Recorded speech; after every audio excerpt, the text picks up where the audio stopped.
بسم اللہ الرحمن الرحیم۔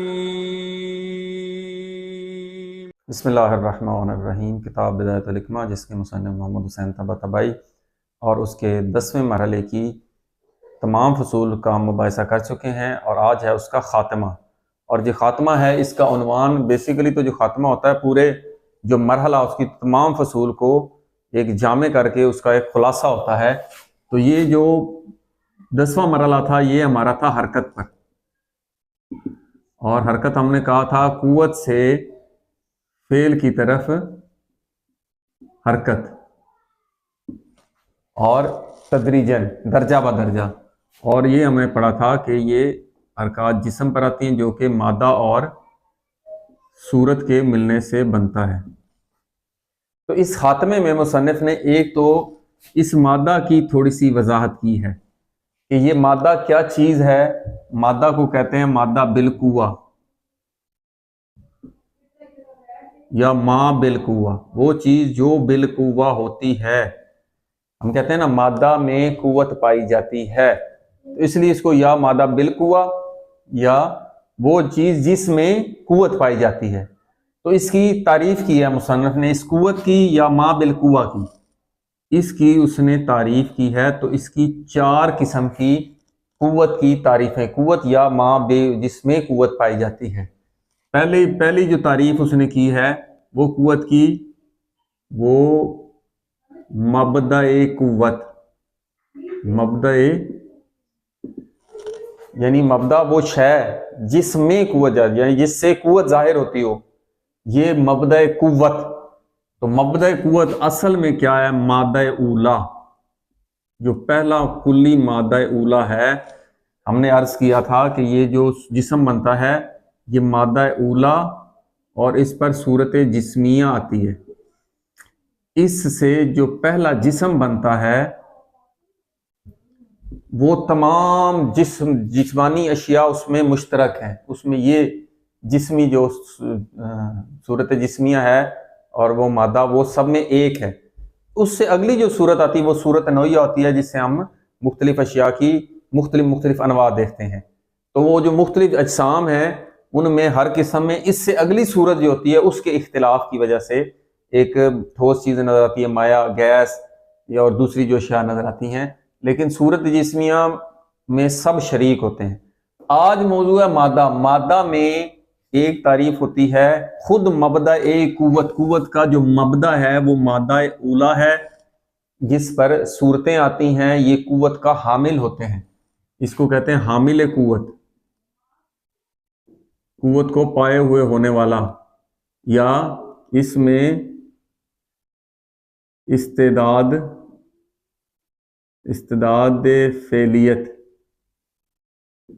فعلیت کی استعداد پائی جاتی ہے۔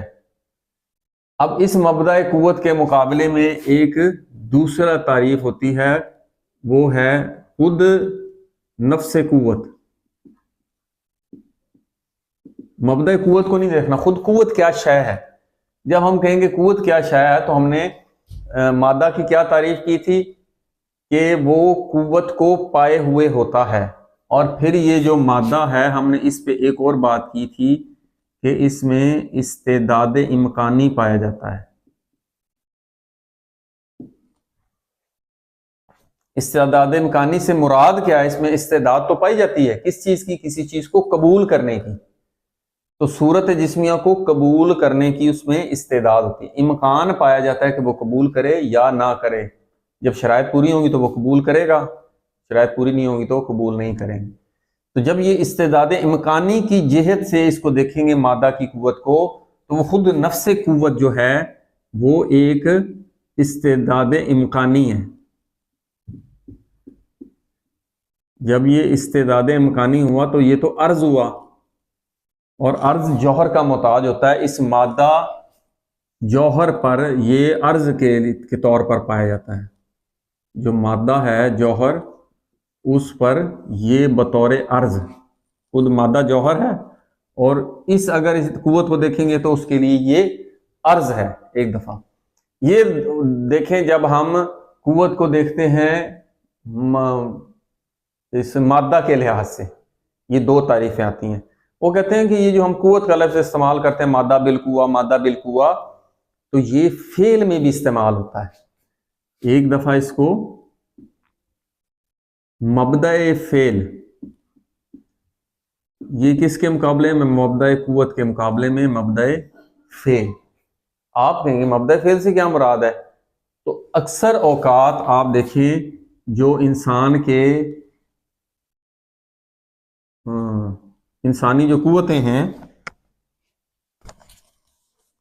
جو انسانی قوتیں ہیں یا انسان کی طبیعی قوتیں ہیں،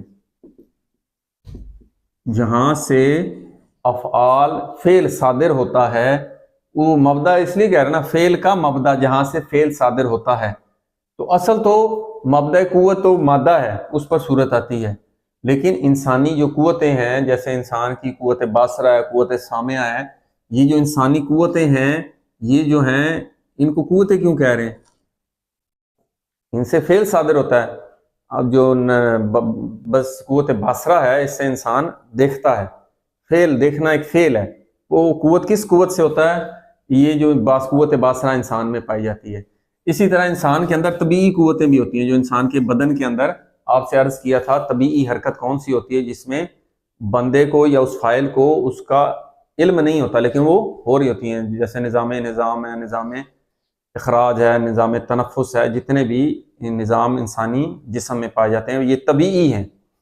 یہ جو طبیعی جو اعضاء ہیں جن سے وہ حرکت ہونی ہے تو وہ مبدأ فعل ہیں، لیکن ان کے لیے کیا استعمال کرتے ہیں؟ قوتیں. قوت یہاں پہ بھی قوت کا اطلاق ہو رہا ہے، تو یہاں پر یہ مبدأ فعل کی جہت سے ان پر قوتوں کا اطلاق ہو رہا ہے. تو پھر قوت کا اطلاق تو یہاں پہ بھی ہوا.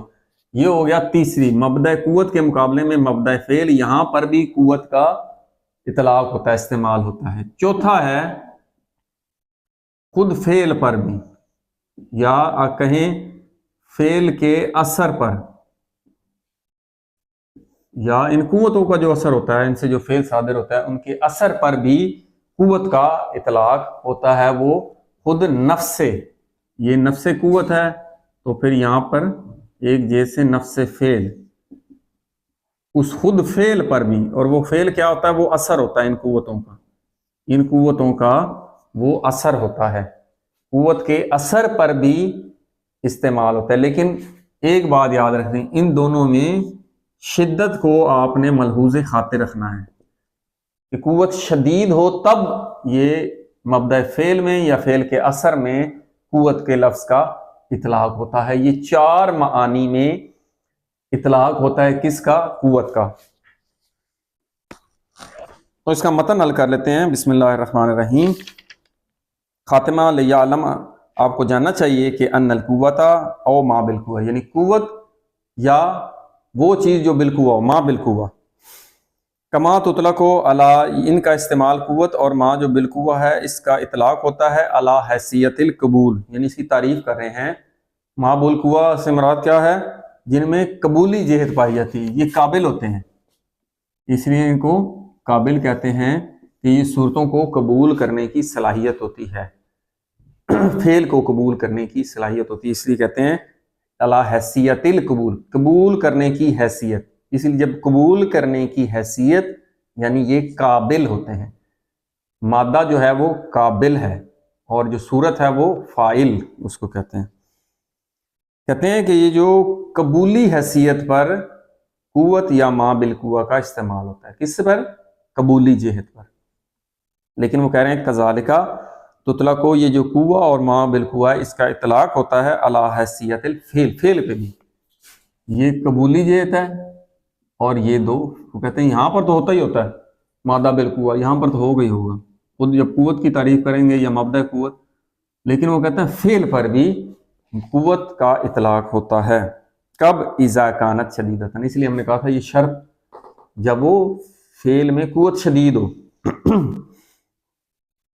وکما تطلق علی مبدأ القبول، جیسا کہ اس قوت کا اطلاق ہوتا ہے مبدأ القبول، یہ مبدأ قوت یعنی مبدأ قبول پر بھی جس طرح اس کا اطلاق ہوتا ہے. کذالک تطلق علی مبدأ الفعل، اسی طرح مبدأ قوت کے مقابلے میں مبدأ فعل پر بھی اس کا اطلاق ہوتا ہے. جیسے یہ انسانی قوت ہے، یہ بھی تو قوتیں ہیں، یہ فعلی اجزاء ہیں، اعضاء ہیں، ان کو فعلی قوتیں کہتے ہیں.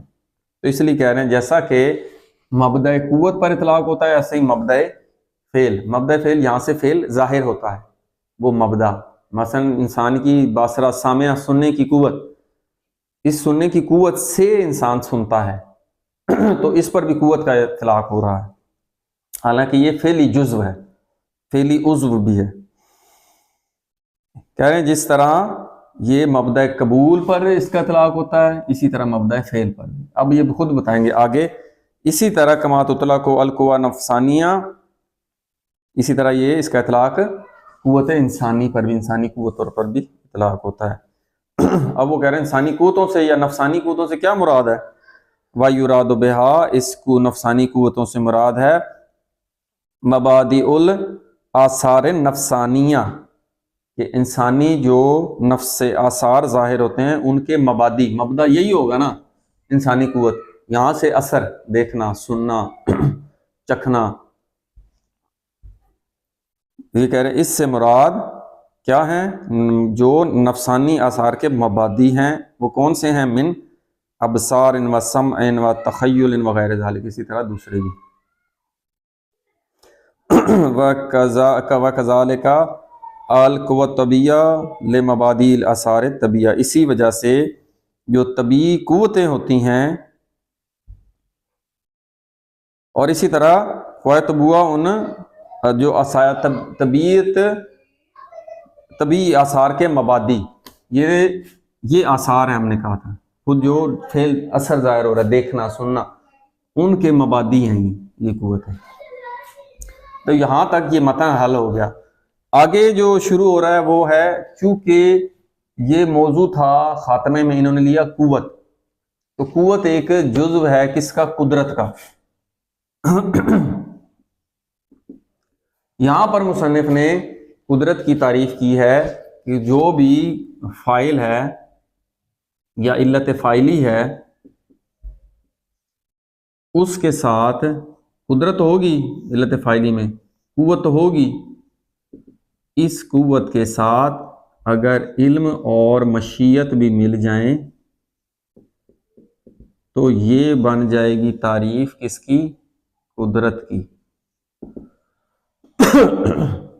انہوں نے کہا اچھا یہ ٹھیک ہے، جس میں بھی قوت پائی جائے اور وہ علم اور مشیت بھی رکھتا ہو تو کیا وہ قادر ہوگا؟ اس میں قدرت پائی جائے گی. تو پھر قدرت کی دو تعریفیں ہوں گی، کیونکہ ایک ممکن کی تعریف ہے اور ایک واجب تعالیٰ کی قدرت. کیونکہ موضوع یہاں پر انسان کی قدرت کی تعریف کرنا اتنا مسئلہ نہیں ہے، نہ اس کو سمجھنا مسئلہ ہے. مسئلہ ہے واجب تعالیٰ کی قدرت کا، اور اسی پر حکماء میں، متکلمین میں، فلاسفہ میں مختلف نظریات پائے جاتے ہیں. تو یہاں پر مصنف نے یہ بتایا ہے کہ اگر یہ قوت علم اور مشیت کے ساتھ مل جائے یہ تو ہو گیا قدرت. اس کو کہتے ہیں یہ علت تامہ. لیکن علت تامہ کب ہوگی؟ جب یہ پوری علت تامہ قدرت کی، اگر ان کے لیے کچھ خارجی شرائط جو پوری ہو جائیں، خارجی شرائط کہہ رہے ہیں یا علت ناقصہ. مثلا انسان میں قوت بھی پائی جاتی ہے، انسان اس کا علم بھی رکھتا ہے اور مشیت بھی رکھتا ہے، لیکن خارج میں کچھ حالات ایسے نہیں ہیں جس کی وجہ سے وہ شرائط پوری نہیں ہے. آگے ہم دیکھیں گے وہ شرائط کیا ہیں، کیونکہ ممکن موجودات میں 4 علتیں چاہیے ہوتی ہیں: علت فاعلی، علت غائی، مادی اور صوری. یہ 4 علتوں کا ہونا ضروری ہے. اب علت فاعلی تو یہ ٹھیک ہے، علت فاعلی مثلا میں علت فاعل ہوں، میرے میں قوت بھی پائی جاتی ہے اور میرے میں علم بھی اور مشیت بھی رکھتا ہوں اور غایت میری ہے کہ میں یہ ایک چیز بناؤں، تو یہ علت فاعلی اور غائی تو میرے پاس ہیں. مادی اور صوری ہے، خارج میں ایک چیز بنانا چاہتا ہوں تو مادی چیزیں نہیں ہیں جن کو ملا کر میں ایک گھر بنانا چاہتا ہوں. تو جو خارجی شرائط، جب ممکن موجودات کے لیے خارجی شرائط پوری ہوں گی جنہیں ہم کہتے ہیں علت ناقصہ، تو پھر وہ ہمارا فعل ہم سے ظاہر ہوگا، جبکہ واجب تعالیٰ کے لیے خود جو علت تامہ کی 3 چیزیں ہیں، خود اللہ تعالیٰ کے علت فاعلی ہونا، یعنی اس کی قوت کو پائے ہوئے ہونا، اور اس کی مشیت اور اس کا علم۔ یہاں پر مصنف نے ارادے کو نہیں بیچ میں ڈالا، کیونکہ ارادہ اللہ تعالیٰ کی صفات ذاتیہ میں سے نہیں ہے بقول مصنف کے، اس وجہ سے مصنف نے اس کی جگہ پہ کیا ڈالا ہے؟ مشیت کہہ لیں یا اختیار کہہ لیں۔ اس کی وضاحت انشاءاللہ اگلے مباحثے میں کریں گے۔ والحمدللہ رب العالمین۔